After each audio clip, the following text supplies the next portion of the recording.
ശ്രീശുക ഉവാച അത്ര അനുവർണ്യതേ ഭീക്ഷണം വിശ്വാത്മാ ഭഗവാൻ ഹരി യസ്യ പ്രസാദജോ ബ്രഹ്മ രുദ്ര ക്രോധസമുദ്ഭവാം.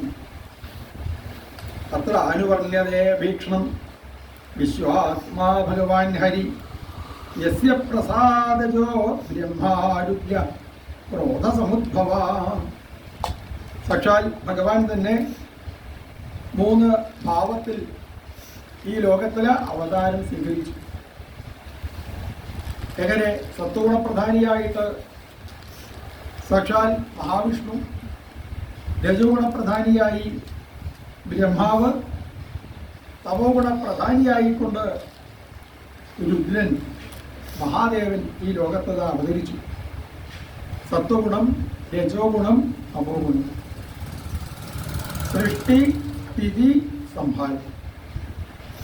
അതില് സൃഷ്ടിയെ ബ്രഹ്മാവിനെ ഏൽപ്പിച്ചു സാക്ഷാൽ ഭഗവാൻ മഹാവിഷ്ണു. സംഹാരത്തിന് വേണ്ടി മഹാവിഷ്ണു മഹാദേവനെ ഏൽപ്പിച്ചു. പരിപാലനം ഞാൻ തന്നെ നടത്തിക്കോളാം എന്ന് മഹാവിഷ്ണു തീരുമാനിച്ചു. എന്തിൻ്റെയൊക്കെ പരിപാലനം? സൃഷ്ടിയുടെ പരിപാലനം ആരാ? ഞാൻ തന്നെ. ഇനി സംഹാരത്തിന്റെ പരിപാലനം അതും ആരാ? അതും ഞാൻ തന്നെ. ഇവർക്കൊക്കെ ഓരോന്ന് പറയാം. എങ്ങനെ? ഞാൻ വിചാരിക്കുന്നതിനനുസരിച്ച് കാര്യങ്ങളൊക്കെ നടത്തിക്കോട്ടെ. ബ്രഹ്മാവ് കാര്യങ്ങളൊക്കെ നടത്തിക്കോട്ടെ. അതാണ് സൃഷ്ടി, സ്ഥിതി, സംഹാരം. ഇതിന്റെ മുഴുവനും പരിപാലനം ഏറ്റെടുക്കുന്നത് സാക്ഷാൽ ഭഗവാനാണ്. തുന്തുരാജൻ മനുഷ്യേതി പശുബുദ്ധിമിമാം മനുഷ്യേതി ഇതി പശുബുദ്ധിം ജഹി. ഞാൻ മരിക്കുന്നവനാണ് എന്നുള്ളത് ആരുടെ ബുദ്ധിയാണ്? അത് പശുക്കളുടെ ബുദ്ധിയാണ്, മൃഗങ്ങളുടെ ബുദ്ധിയാണ്. നമ്മളൊന്നും മൃഗമല്ല, മനുഷ്യരാണെന്നാ പറയണത്. അത് 2 കാലേ ഉള്ളൂ. ആണ് രാവിലെ എഴുന്നേറ്റ് കഴിഞ്ഞാൽ കുറെ നേരം കണ്ണാടീൻ്റെ മുന്നിൽ ഇങ്ങനെ വന്ന് നിൽക്കണം തോന്നും. പല ആൾക്കാരും കണ്ണാടീൻ്റെ മുന്നിൽ നിൽക്കും. കലികാലത്ത് ഒരാൾ ഏറ്റവും കൂടുതൽ നേരം എവിടെയാ നിൽക്കുക ചോദിച്ചു കഴിഞ്ഞാൽ ഭാഗവതത്തില് 12ാം സ്കന്ധത്തിൽ വർണ്ണിക്കുന്നുണ്ട്. ഏറ്റവും കൂടുതൽ നേരം എവിടെയാ നിൽക്കുക? ലാവണ്യം, കേശധാരണം. തലമുടി നേരെയാക്കാൻ വേണ്ടിയിട്ടാണ്. തലമുടി നേരെയാക്കാൻ വേണ്ടിയിട്ടാണ് കണ്ണാടീൻ്റെ മുന്നിലാണ് കലികാലത്ത് ആളുകൾ കുറേ നേരം നിൽക്കുക. പക്ഷെ കണ്ണാടീൻ്റെ മുന്നിൽ നിൽക്കുമ്പോൾ എന്താ നമ്മൾ ഓർക്കേണ്ടത്? ഞാൻ 2 കാലുള്ള ആളാണ്, എനിക്ക് 4 കാലില്ല, 4 കാലില്ല, 4 കാലില്ല, 2 കാലേ ഉള്ളൂ, 2 കാലേ ഉള്ളൂ എന്നുള്ള വിചാരമാണ് വേണ്ടത് കണ്ണാടീൻ്റെ മുന്നിൽ നിൽക്കുന്ന സമയത്ത്. ഈ 4 കാലുള്ള ജീവികളുടെ ഒരു ബുദ്ധിയാണിത്. മനുഷ്യേതി, ഞാൻ മരിക്കുന്നവരാണ്. ആ മരിക്കുന്നവരാണ് എന്നുള്ളതായിരിക്കുന്ന ബുദ്ധിയെ മാറ്റി നിർത്തും. ത്വന്തുരാജൻ മനുഷ്യേതി പശുബുദ്ധിമിമാം ജഹി. ഈ പശുബുദ്ധിയെ മാറ്റി നിർത്തും. ശരിക്കും മരിക്കുന്നുണ്ടോ ആലോചിച്ച് നോക്കൂ. മരണമില്ല. എന്തിനാ മരണം എന്ന് പറയുന്നത്? മരിക്കാൻ കഴിഞ്ഞിട്ട് ആൾക്കാർക്ക് എന്തൊരു വിഷമം അറിയില്ല. ഭർത്താവാ മരിക്കണമെന്ന് വെച്ചാൽ ഭാര്യയ്ക്ക് കരച്ചത്, ഭാര്യ മരിക്കണമെന്ന് വെച്ചാൽ ഭർത്താവിന് കരച്ചത്. കരച്ചിലൊക്കെ ശരിക്കുണ്ടോ എന്ന് ചോദിച്ചാൽ സത്യത്തിൽ കരച്ചിലൊന്നുമില്ല. ഭർത്താവാ മരിച്ചു കിടക്കുന്ന വെച്ചാൽ ഭാര്യ എഴുന്ന് കരയും. എന്ത് പറഞ്ഞാൽ കരയണത്? വേഗം എടുത്തോണ്ടോണേ ഭഗവാൻ, വേഗം കൊണ്ടോണേ എന്ന് പറഞ്ഞിട്ട. അല്ലെങ്കിൽ ഏതെങ്കിലും ഭാര്യ അല്ലെങ്കിൽ 2 ദിവസം അവിടെ കടന്നു നോക്കട്ടെ, അപ്പൊ പറയും 2 ദിവസം ഇവിടുന്ന് കൊണ്ടോണ്ടാന്ന് പറഞ്ഞ് ആ ജഡവസ്തു അവിടെ കടന്നു കഴിഞ്ഞാൽ അപ്പൊ പിന്നെ മൂക്ക് പിടിച്ച് പറയും കൊണ്ടുപോയിക്കൊള്ളാൻ പറയും, വേഗം കൊണ്ടുപോയിക്കൊള്ളാൻ പറയും. പിന്നെ കരയുന്നത് എന്ത് പറഞ്ഞിട്ടാന്ന് ചോദിച്ചാൽ എനിക്കാളില്ലാതെയായല്ലോ ഭഗവാനെ, എനിക്ക് റേഷൻ വീട്ടിൽ പോകാൻ ആളില്ലാതെയായല്ലോ. സ്വാർത്ഥതയാണ് സത്യത്തിൽ. ഈ സ്വാർത്ഥത സത്യത്തിൽ കരയേണ്ടത് അല്ലേ? അത് മാത്രം മാറിന്ന് ചിന്തിച്ചു കഴിഞ്ഞാൽ മനസ്സിലാവും. അല്ലാതെ ഇവരുടെ കൂട്ടത്തിൽ മാത്രമാണോ നമ്മൾ നിൽക്കുന്നത്? വിവാഹം കഴിച്ച് ഭാര്യയോട് എന്തൊരു സ്നേഹം അറിയില്ല അതിനെ ഭാര്യയ്ക്ക് ഭർത്താവിന് ഇങ്ങനെ വയസ്സാവുന്നതിനനുസരിച്ച് ഭർത്താവ് എങ്ങോട്ട് പോണ സമയത്തും ഭാര്യ കൂടെ പോവും. വീട്ടിൽ നിന്ന് പുറത്തേക്ക് അങ്ങോട്ട് ഇറങ്ങുന്ന സമയത്ത് പറയും, നോക്കണേ മനുഷ്യ, അത് കൈ ഞാൻ പിടിക്കണോ, ഞാനേതാ കൂടെ വരണോ, ടോർച്ചെടുത്തില്ലേ ഒക്കെ ചെയ്യും. എന്തൊരു സ്നേഹം അറിയും. അങ്ങനെ ഭാര്യയ്ക്ക് വയ്യാതായി. ഭാര്യ വയ്യാതെ കടന്ന് അസുഖമായി. ഇനി അങ്ങനെ മരിക്കും, അങ്ങനത്തെ എന്തോ രോഗമുണ്ടോ, മരിക്കും എന്നുള്ള കാര്യം ഉറപ്പായി. അവസാനം ഭർത്താവ് ഭാര്യയുടെ അടുത്ത് വന്ന് പറഞ്ഞു, ഞാൻ എന്നെ കൊണ്ട് കഴിയുന്ന രീതിയിലൊക്കെ നിനക്ക് വേണ്ട എല്ലാ കാര്യവും ഞാൻ ചെയ്തു തന്നിട്ടുണ്ട്, ഈ നിനക്ക് എന്തെങ്കിലും ആഗ്രഹം വെച്ചാൽ പറഞ്ഞു പറ്റുന്നത്രേ. അവിടെ നിന്ന് ആ ഭാര്യ പറഞ്ഞു, എന്തായാലും നിങ്ങൾ പറഞ്ഞില്ല വെച്ചാലും എനിക്കറിയാം, ഞാൻ എന്തായാലും 1-2 ദിവസം കൊണ്ട് മരിക്കും. മരിച്ചു കഴിഞ്ഞിട്ടാൽ നിങ്ങളൊക്കെ പാടെ എന്നെ ഇവിടുന്ന് എടുത്ത് അടുത്തുള്ള തെക്കേ ഭാഗത്ത് കൊണ്ടുപോയി തീയെ കൊണ്ടുപോയി ഇടും. അതും എനിക്ക് നന്നായിട്ട് അറിയാം. അല്ല അതല്ല, നിനക്ക് എന്താ പറയാനെങ്കിൽ അത് പറഞ്ഞത്. അപ്പൊ എന്താ, ഒന്നുമില്ല പറഞ്ഞാൽ എന്തോന്നുണ്ടല്ലോ, എന്താ നമുക്ക് പറയണം, എന്ത് വെച്ചാലും പറഞ്ഞു. ഇതുവരെ ഞാൻ നിനക്ക് വേണ്ട എല്ലാ കാര്യം ചെയ്തു തന്നിട്ടുണ്ട്, അതുകൊണ്ട് ഇനി എന്തെങ്കിലും എന്നെ കൊണ്ട് കഴിയുന്നത് കാണിച്ചാൽ ഞാൻ ചെയ്തു തരാൻ പറഞ്ഞത്. അപ്പൊ ഞാൻ മരിച്ച് എന്നെ ആ ദഹിപ്പിച്ച സ്ഥലത്ത്, ആ സ്ഥലത്തിന്റെ ചൂടാറുന്നതിന്റെ മുന്നേ നിങ്ങൾ വേറൊരു കല്യാണം കഴിക്കരുത് പറഞ്ഞിട്ട്. അപ്പൊ ആ ഭർത്താവ് ഭാര്യയോട് പറയുന്നത്, അയ്യോ നിനക്ക് എങ്ങനെയാ നിന്റെ നല്ലോണ്ട് പറയാൻ സാധിക്കുന്നത്, ജന്മനാ നീ ഇങ്ങനെ പറയുമെന്ന് വിചാരിച്ചില്ല. മാത്രമല്ല ഞാൻ നിന്നെയല്ലാതെ വേറൊരാളെ ജീവിതത്തിൽ ഇതുവരെ ഇങ്ങനെ മനസ്സിൽ വിചാരിക്കേണ്ടതാ ചെയ്തിട്ടില്ല.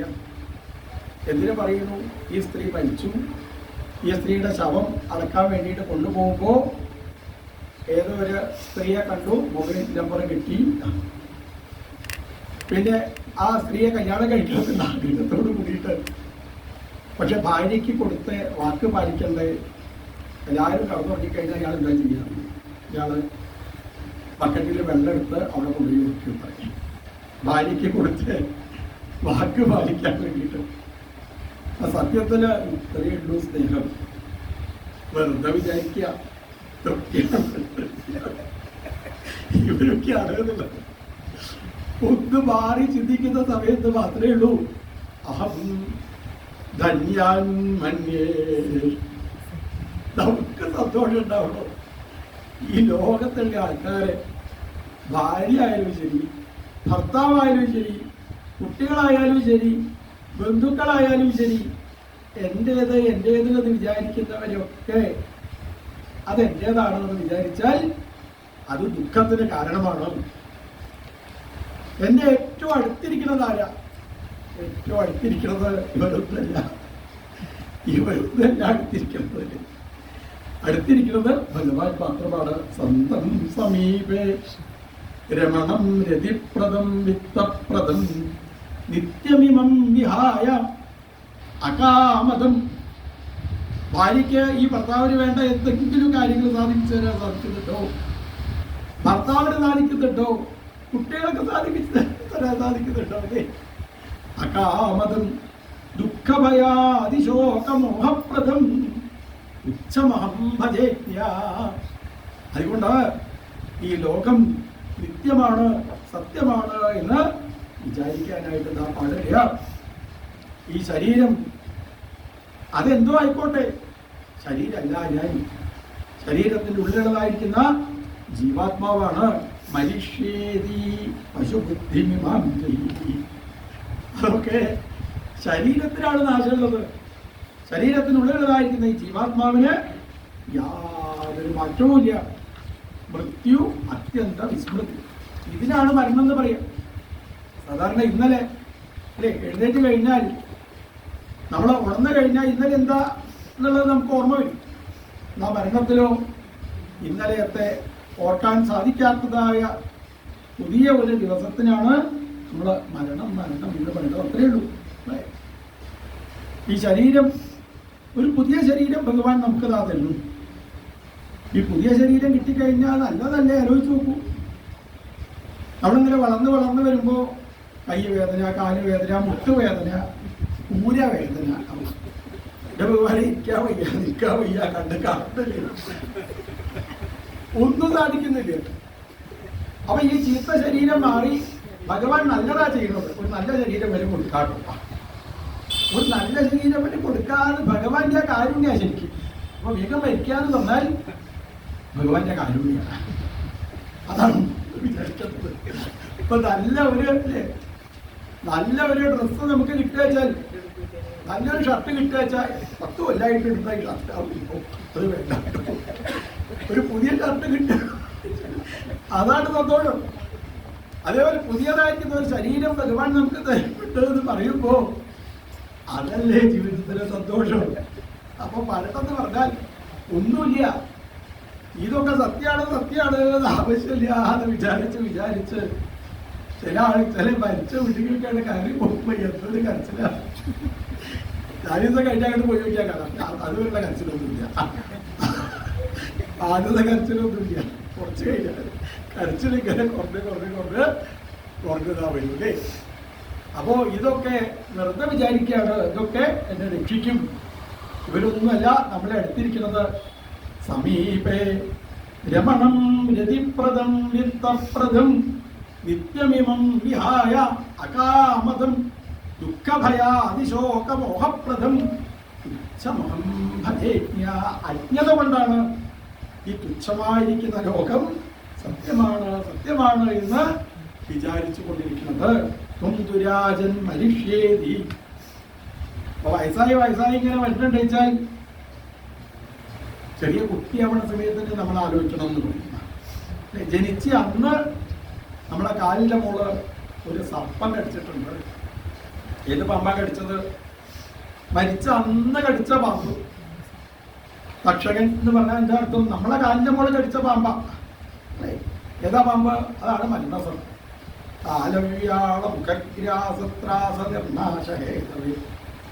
ആ മരണസർപ്പം നമ്മളെ കടിച്ച് 5 വയസ്സൊക്കെ ആവുമ്പോ നമ്മളെ കാലിന്റെ പടമൊക്കെ ഈ മരണസർപ്പത്തിന്റെ ഉള്ളിലായി.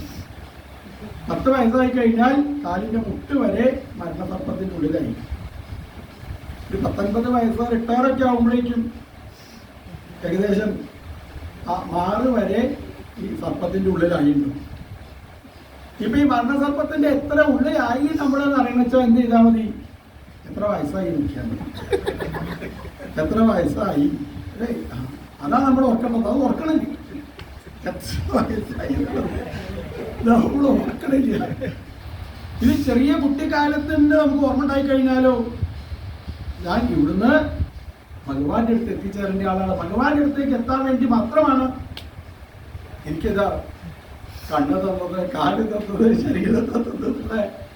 ആ ഭഗവാൻ മാത്രമാണ് എനിക്ക് ബന്ധുവായിട്ടുള്ളത്. നീ മാത്രമാടി എനിക്കൊരു ബന്ധുകൃഷ്ണ, നീ മാത്രമാടി എനിക്കൊരു ബന്ധുകൃഷ്ണ.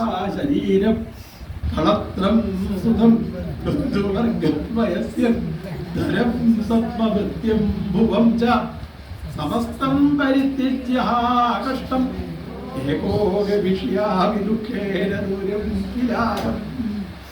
ഒരാൾക്ക് ഏറ്റവും കൂടുതൽ സ്നേഹം ആരോടാ ചോദിച്ചു കഴിഞ്ഞാൽ ഭാര്യ പറയും, ഭർത്താവ് കഴിച്ചിട്ടേ ഞാൻ കഴിക്കാറുള്ളൂ, ഭർത്താവിന് കൊടുത്തിട്ടേ ഞാൻ കഴിക്കാറുള്ളൂ പറയും. എപ്പോഴേ പറയൂ, തനിക്ക് കഴിക്കാപ്പുറത്തുണ്ട് എന്ന് ഉറപ്പാണ്. തനിക്കെന്നെ കഴിക്കാൻ കയറി ആയി നോക്കണം. ഭർത്താവ് കഴിച്ചോ, കുട്ടികളെ കഴിച്ചോ, ഇതൊന്നുമില്ല. വിശപ്പങ്ങനെ വരുന്ന സമയത്ത് എന്തായാലും കഴിക്കുക. അതിന് മുമ്പ് പിന്നെ ഉണ്ടാക്കി കൊടുക്കാൻ ചിലപ്പോൾ. അപ്പോ ഇവരോടൊന്നും അല്ല, ശരീരം കളത്രം സുതം ബന്ധുവർഗം വയസ്യം ധനം സത്മവൃത്യം ഭുവം ച. ഒരമ്മ മരുഭൂമി കൂടെ തൻ്റെ പിഞ്ചു കുഞ്ഞിനെ നെഞ്ചോട് ചേർത്ത് ഇങ്ങനെ പിടിച്ച് മരുഭൂമി കൂടെ നടക്കുമ്പോൾ കാല് വല്ലാതെ ചുട്ടുപൊഴിയപ്പോ അമ്മ എന്ത് ചെയ്തു? വലത്തെ കൈ കൊണ്ട് കുഞ്ഞിനെ പിടിച്ച് ഇടത്തെ കൈ കൊണ്ട് കാല് പറയുന്നത്. കുറച്ച് കഴിയുമ്പോൾ ഇടത്തെ കൈ കൊണ്ട് കുഞ്ഞിനെ പിടിച്ച് വലത്തെ കൈ കൊണ്ട് കാല് തടഞ്ഞു. കുറച്ചങ്ങട് കഴിഞ്ഞപ്പോ ഈ 2 കാലും ചുട്ട് പൊഴിയപ്പോ കുട്ടി തന്റെ അടുത്ത് എവിടെയോ നോക്കിക്കാറ്. കുട്ടിയെ വേഗം പരിപോപിച്ചിട്ടു. നമ്മള് പശു എന്നൊക്കെ പറയും, അതൊക്കെ വസ്തുവൊക്കെ അപ്പോഴാണ് നമുക്ക് മനസ്സിലാവുക ശരീരം കളത്രം സുഖം ഇതൊന്നുമല്ല ബന്ധു, നീ മാത്രമാണിനി എനിക്കൊരു ബന്ധു കൃഷ്ണ. അപ്പൊ ജീവൻ മാത്രമാണ് സത്യമായിട്ടുള്ളത്.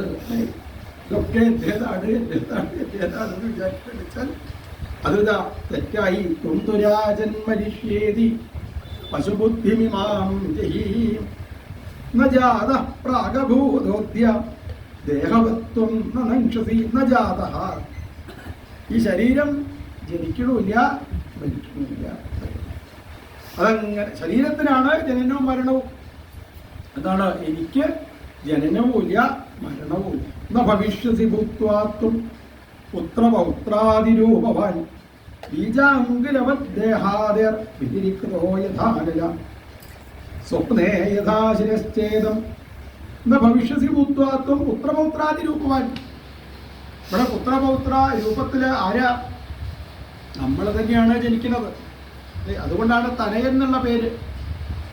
ആ തനു അതാണ് നമ്മൾ തന്നെയാണ് ഇവിടെ. ആത്മാവൈ പുത്രനാമോസി, ആത്മാവ് തന്നെയാണ് പുത്രനായിട്ടും പൗത്രനായിട്ടും ഒക്കെ ഈ ലോകത്ത് ഇതാ വരുന്നത്. അച്ഛൻ എന്തെങ്കിലും പുണ്യം ചെയ്തിട്ടുണ്ടെച്ചാൽ ആ പുണ്യമാണ് നമ്മൾ അനുഭവിക്കുന്നത്. അച്ഛൻ എന്തെങ്കിലും ദോഷം ചെയ്തിട്ടുണ്ടെച്ചാലോ അതും നമ്മൾ ഇതാ അനുഭവിക്കും. അല്ലെ? അച്ഛൻ തന്നെയാണ് പൗത്രാദി രൂപമായിട്ട് ഈ സപിണ്ഡീകരണം ഒക്കെ നടത്തുന്ന സമയത്ത് മരിച്ച് സപിണ്ഡീകരണം നടത്തുമ്പോൾ, സപിണ്ഡീകരണം എന്ന് പറഞ്ഞാൽ കാരണവന്മാരുടെ കൂട്ടത്തിലേക്ക് ഈ ജീവാത്മാവിനെ പ്രേതോദകം തിലോദകം, ആ പ്രേതോദകവും തിലോദകവും കൂടി ഒരുമിച്ച് കൂട്ടും. അതിനെ ഒരുമിച്ച് കൂട്ടി ഈ ജീവാത്മാവിനെ നമ്മൾ പിതൃലോകത്തിലേക്ക് കൊണ്ടെത്തിക്കുമ്പോൾ അതിൻ്റെ മുന്നിലുള്ള 4 തലമുറ മുന്നേ ആരാണോ അവിടെ എത്തിയത് അയാൾ ആ ലോകത്തു നിന്ന് താഴത്തേക്ക് വരുന്നത്. എന്നിട്ട് അവരാണ് നമ്മളുടെ ആ പുത്ര പൗത്ര രൂപത്തില് നമ്മളുടെ കൂട്ടത്തിൽ വരുന്നത്. അതാണ് ഈ ശ്രാദ്ധാദി കാര്യങ്ങളൊക്കെ എന്ത് വേണം നമ്മൾ കഴിയുന്നതും വേണ്ട രീതിയിൽ നടത്താൻ വേണ്ടിയിട്ട് ശ്രമിക്കണം എന്നൊക്കെ പറയാനുള്ള കാരണം. അപ്പൊ ആ തലമുറ അല്ലെങ്കിൽ ഇപ്പൊ തന്നെ നമ്മൾ ശ്രദ്ധിച്ചു നോക്കിക്കോളൂ. അച്ഛൻ്റെ സ്വഭാവമാണോ കുട്ടികൾക്ക് മുത്തശ്ശൻ്റെ സ്വഭാവമാണോ? അധികവും മുത്തശ്ശൻ്റെ അച്ഛൻ്റെ സ്വഭാവമൊക്കെ ആവും നമ്മുടെ കുട്ടികൾക്കൊക്കെ ഉണ്ടാവുക. അച്ഛൻ്റെ അമ്മേൻ്റെ സ്വഭാവം ആവില്ല ഉണ്ടാവുക. അതാണ് ബീജാങ്കുരവത് ദേഹാദേർ വ്യതിരിക്തോ ന ഭവിഷ്യസി ഭൂത്വാത്വം പുത്രപൗത്രാദിരൂപവാൻ ബീജാങ്കുരവത് ദേഹാദേർ വ്യതിരിക്തോ യഥാനലം സ്വപ്നേ യഥാ ശിരശ്ചേദം പഞ്ചത്വാദ്യാത്മനസ്വയം യസ്മാൽ പശ്യതി ദേഹസ്യാ തദാത്മാഹ്യചോമരം ഘടേ ഭിന്നേ യഥാകാശം ആകാശസ്യാത് യഥാ പുരാ ഏവം ദേഹേ മൃതേ ജീവോ ബ്രഹ്മസമ്പദ്യതേ പുരാം. ഘടേ ഭിന്നേ യഥാകാശം. ഈ ഘടത്തിന്റെ ഉള്ളിലുള്ളതായിരിക്കുന്ന ആകാശത്തിന് ഘടാകാശം എന്ന് പറയും. അതിന് പുറത്തുള്ളതായിരിക്കുന്ന ആകാശത്തിന് ബഹിരാകാശം എന്ന് പറയും. അപ്പൊ ആ ഘടം പൊട്ടുമ്പോഴോ കുടം പൊട്ടുന്ന സമയത്ത് 2 ആകാശം കൂടി ഒരുമിച്ചാവുന്നു എന്ന് പറയേണ്ട കാര്യമില്ല. അവിടെ ആ മണ്ണിന്റെ രൂപം മാറുന്നു അത്രയേ ഉള്ളൂ. കാരണം ഇവിടെ മണ്ണ് മാത്രമാണ് സത്യമായിട്ടുള്ളത്. മണ്ണിന്റെ രൂപത്തിന് പ്രാധാന്യമില്ല. അത് ഏത് രൂപം വേണമെങ്കിലും എടുത്തോട്ടെ, മണ്ണിന് യാതൊരു നാശവുമില്ല. അതേപോലെ ഈ ശരീരം ഇങ്ങനെ വേറെ ഓരോ രൂപത്തിലേക്ക് മാറുന്നല്ലാതെ അതിൻ്റെ ഉള്ളിലുള്ളതായിരിക്കുന്ന ജീവന് യാതൊരു മാറ്റവും ഇല്ല. മനസ്സൃജതി വൈദേഹാൻ ഗുണാൻ കർമാണി ചാത്മന തൻ മനസ്സൃജതേ മായ തതോ ജീവസ്യ സംസ്കൃതി. മനസ്സൃജതി വൈദേഹാൻ. മനസ്സാണ് ഈ ദേഹം ആണ് മനസ്സിനെ സൃഷ്ടിക്കുന്നത്. ദേഹം കൊണ്ട് എന്തൊക്കെയാണോ കഴിച്ചത് ആ ആഹാരത്തിനനുസരിച്ചാണ് അവരുടെ മനസ്സ് ഉണ്ടാവുക. നല്ല ആഹാരമാണോ കഴിക്കുന്നത്? ആഹാരം എന്ന് പറഞ്ഞാൽ വായക്കൂടെ എടുക്കുന്നത് മാത്രമല്ല ആഹാരം. കണ്ണുകൂടെ എടുക്കുന്നത് ആഹാരമാണ്, കാതുകൂടെ എടുക്കുന്നത് ആഹാരമാണ്, മൂക്കുകൂടെ എടുക്കുന്നത് ആഹാരമാണ്, തൊക്കുകൂടെ എടുക്കുന്നത് ആഹാരമാണ്. ആ ആഹാരത്തിനനുസരിച്ച് അവരുടെ മനസ്സ്, അങ്ങനെ ആ മനസ്സിനനുസരിച്ച് പിന്നെയും ദേഹങ്ങൾ അതാ ഉണ്ടാവുന്നു. നമ്മളുടെ നിഴലാണ്, ഈ ജീവന്റെ നിഴലാണ് ദേഹം. അപ്പൊ അടുത്ത ജന്മം എങ്ങനെ വേണം എന്നുള്ളത് ആർക്ക് തീരുമാനിക്കാം? ഈ ജന്മത്തില് നമുക്കതാ തീരുമാനിക്കാം. സ്നേഹാധിഷ്ഠാനവർത്യഗ്നി സംയോഗോ യാവധീയതേ തതോ ദീപസ്യ ദീപത്വമേവം ദേഹകൃതോ ഭവാം. സ്നേഹാധിഷ്ഠാനവർത്യഗ്നി, ഒരു വിളക്കില് തിരിയിട്ട്, അല്ലെ, വിളക്കിലുള്ള ആ എണ്ണ തിരിയിലൂടെ പ്രകാശമായിട്ട് ഇതാ മാറുന്നു. അങ്ങനെ എണ്ണ എങ്ങനെ തീരും, അതിനനുസരിച്ചാണ് പ്രകാശം ഉണ്ടാവുക. ഇതേപോലെ നമ്മൾ ഈ ലോകത്ത് ചെയ്യുന്നതായിരിക്കുന്ന നല്ല നല്ല കർമ്മങ്ങൾ നമ്മളുടെ ആ പ്രകാശത്തിലേക്ക് എത്തിച്ചേരുന്നു. അടുത്തുള്ളതായിരിക്കുന്ന ആ ജീവൻ അടുത്തൊരു ജന്മം വേണോ വേണ്ടോ എന്നുള്ളതൊക്കെ നമ്മളെ ഈ ജന്മത്തിൽ നമുക്കത് തീരുമാനിക്കാം. രജസത്വതമോ വൃത്യാജായതേത വിനശ്യതി നത്ര ആത്മാ സ്വയം ജ്യോതി യോ വ്യക്ത അവ്യക്തയോ പരം ആകാശൈവ ചാധാരോ ധ്രുവോനന്ദോപമസ്തത ഏവം ആത്മാനമാത്മസ്തമാത്മനീവാമൃഷപ്രഭോ ബുദ്ധ്യാനുമാനഗർഭിണ്യ വാസുദേവാനുചിന്തയ. ഭഗവാൻ നമുക്ക് ബുദ്ധി തന്നത്, എല്ലാവർക്കും ഭഗവാൻ എന്ത് തന്നിട്ടുണ്ട്? ബുദ്ധിയെ പ്രദാനം ചെയ്തിട്ടുണ്ട്. അതാണ് ആദ്യത്തെ ശ്ലോകത്തിൽ തന്നെ വർണ്ണിക്കുന്നത്. ജന്മാദ്യസ്യത അന്വയാത് ഇതരതഃ അഭിജ്ഞഃ. എല്ലാ വസ്തുക്കളിലും ജ്ഞാനമായിക്കൊണ്ട് കുടികൊള്ളുന്നത് സാക്ഷാൽ ഭഗവാനാണ്. ആ ജ്ഞാനം ഓരോരോ ആളുകൾക്ക് ഓരോ രീതിയിലാണെന്ന് മാത്രം. ആ ജ്ഞാനം എന്തിനു വേണ്ടിയിട്ട് ഉപയോഗിക്കണം? ബുദ്ധ്യാനുമാനഗർഭിണ്യ വാസുദേവാനുചിന്തയ. ഈ വാസുദേവനെ ചിന്തിക്കാനായിരിക്കണം ബുദ്ധി. ഭഗവാനെ ഓർത്തോർത്ത് ഭഗവാന്റെ അടുത്തേക്ക് ഇതാ എത്തിച്ചേരാൻ വേണ്ടിയിട്ട് ഇതാ ശ്രമിക്കൂ. അതല്ലാതെ ചോദിതോ വിപ്രവാക്യേന ദത്വാം ദക്ഷതി ദക്ഷകാം മൃത്യവോ നോപദക്ഷന്തി മൃത്യൂനാം മൃത്യുവീശ്വരം. അങ്ങനെ കിട്ടിയതായിരിക്കുന്ന ജ്ഞാനം കൊണ്ട് ഭഗവാനെ നന്നായിട്ട് മനസ്സിലാക്കി കഴിഞ്ഞാൽ അവർക്ക് അറിയാനായിട്ട് സാധിക്കും, എനിക്ക് യാതൊരു നാശവുമില്ല. ഈ ശരീരമാണ്, ആ ശരീരത്തിന്റെ അടുത്തേക്കാണ് ഭക്ഷകരോ ആരൊക്കെയാ വരുന്നത് വെച്ചാൽ അതൊക്കെ ഈ ശരീരത്തിലാണ് ഇതാ ബാധിക്കുന്നത്. അഹം ബ്രഹ്മ പരം ധാമ ബ്രഹ്മാഹം പരമം പദം അഹം ബ്രഹ്മ പരം ധാമ. അഹം ബ്രഹ്മാസ്മി എന്നുള്ള ആ തത്വത്തിലേക്കാണ് നമ്മളെ ഭാഗവതം കൂട്ടിക്കൊണ്ടു പോകുന്നത്. ഏവം സമീക്ഷന്നാത്മാനമാത്മന്യാധായ നിഷ്കളെ ദശന്തം ദക്ഷകം പാദേ ദേഹാനം വിഷാനനി നദ്രക്ഷസി ശരീരം ച വിശ്വം ച രഥഗാത്മന ഏതത്തെ കഥിതം താതാ യഥാ നൃപ ഹരേർവിശ്വാത്മനശ്ചേഷ്ടാം കിം ഭൂയ ശ്രോതുമിച്ഛസി. ഞാൻ അങ്ങയോട് പറഞ്ഞു തരണമെന്ന് വിചാരിച്ച കാര്യങ്ങളൊക്കെ ഇപ്പോൾ പറഞ്ഞു കഴിഞ്ഞു. മാത്രമല്ല അങ്ങയെ കടിക്കാൻ വേണ്ടിയിട്ട് തക്ഷകൻ അവിടെ കാത്തിരിക്കുന്നുണ്ട്. തക്ഷകൻ മുന്നിൽ ഇരിക്കുന്നത് ഞാനിതാ കാണുന്നുണ്ട്. ഇനിയും അങ്ങക്ക് എന്തെങ്കിലും അറിയണമെന്ന് ആഗ്രഹമുണ്ടോ? ഉണ്ടെങ്കിൽ പരീക്ഷത്തെ ചോദിച്ചോളൂ. വേണമെന്നുണ്ടെങ്കിൽ ഞാൻ വിചാരിച്ചാൽ ആ തക്ഷകൻ അവിടെ തന്നെ നിൽക്കും. അതിനുള്ള കഴിവ് എനിക്കുന്നുണ്ട്. തക്ഷകൻ അങ്ങയുടെ അടുത്തേക്ക് വരാതിരിക്കാൻ വേണ്ടി ഞാനിതാ ആ തക്ഷകനെ മാറ്റി നിർത്താം.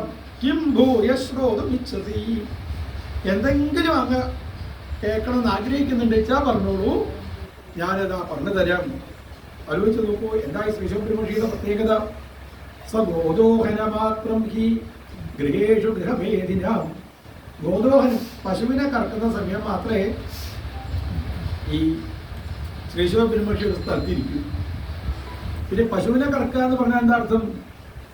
കുറച്ചു നേരം മാത്രം ഇരിക്കാന്നല്ല. എന്താ പശുവിൻ്റെ സ്വഭാവം അല്ലേ? പശുക്കുട്ടിയുടെ വായയില് പാല് എപ്പോഴാണോ പശുക്കുട്ടി വായയിൽ നിന്ന് പാല് ഇറക്കിയത് അപ്പോൾ മാത്രമേ തള്ളപ്പശു പാല് ഇറക്കി കൊടുക്കുള്ളൂ. അല്ലാതെ വായയിൽ പാലുള്ള സമയത്ത് ഒരിക്കലും പാല് ഇറക്കി കൊടുക്കില്ല. ഇത് പറഞ്ഞാൽ എന്താ അർത്ഥം? ഇവിടെ മുന്നിലിരിക്കുന്നതായിരിക്കുന്ന ആ ശിഷ്യന് എപ്പോഴാണോ ബ്രഹ്മബോധം വരുന്നത് അതുവരെ ആ ഗുരുനാഥൻ മുന്നിൽ ഇരുന്നൂടെ. അതാണ് ഗോലോഹന മാത്രം ഈ. അതാണ് ശ്രീശോഭനോട് പറയുന്നത്, പരീക്ഷിച്ച് ഇനി എന്തെങ്കിലും ഉണ്ടെങ്കിൽ കേൾക്കണമെന്ന് ആഗ്രഹമുണ്ടോ, ഒരു പക്ഷകരെയും എണ്ണ നോക്കണ്ട, അതൊക്കെ ഞാൻ ശരിയാക്കാം, വേണമെങ്കിൽ ചോദിച്ചോളൂ, ഞാനിതാ പറഞ്ഞു തരാം. അത് വെച്ച് നോക്കൂ, ആ തൻ്റെ മുന്നിലിരിക്കുന്ന ആ ശിഷ്യരോടുള്ളതായിരിക്കുന്ന ഒരു കാരുണ്യം, ശ്രീശോഭന മഹർഷിയുടെ ഒരു കാരുണ്യം അല്ലേ. ആ ശ്രീശോഭന മഹർഷി പരമായിരിക്കുന്ന ജ്ഞാനത്തിനെ, അഹം ബ്രഹ്മാസ്മി എന്നുള്ളതായിരിക്കുന്ന ബോധത്തിനെ പറഞ്ഞു കൊടുക്കുന്ന, ഉപദേശിക്കുന്നതായ രംഗമാണ് നമ്മൾ പാരായണം ചെയ്ത് സമർപ്പിച്ചത്. ഇനി ശ്രീമദ് ഭാഗവതേ മഹാപുരാണേ വാരണോസിയാം സംഹിതായാം ദ്വാദശസ്കന്ധേ ബ്രഹ്മോപദേശോ നമ പഞ്ചമോധ്യായ സർവത്ര ഗോവിന്ദനാമ സങ്കീർത്തനം.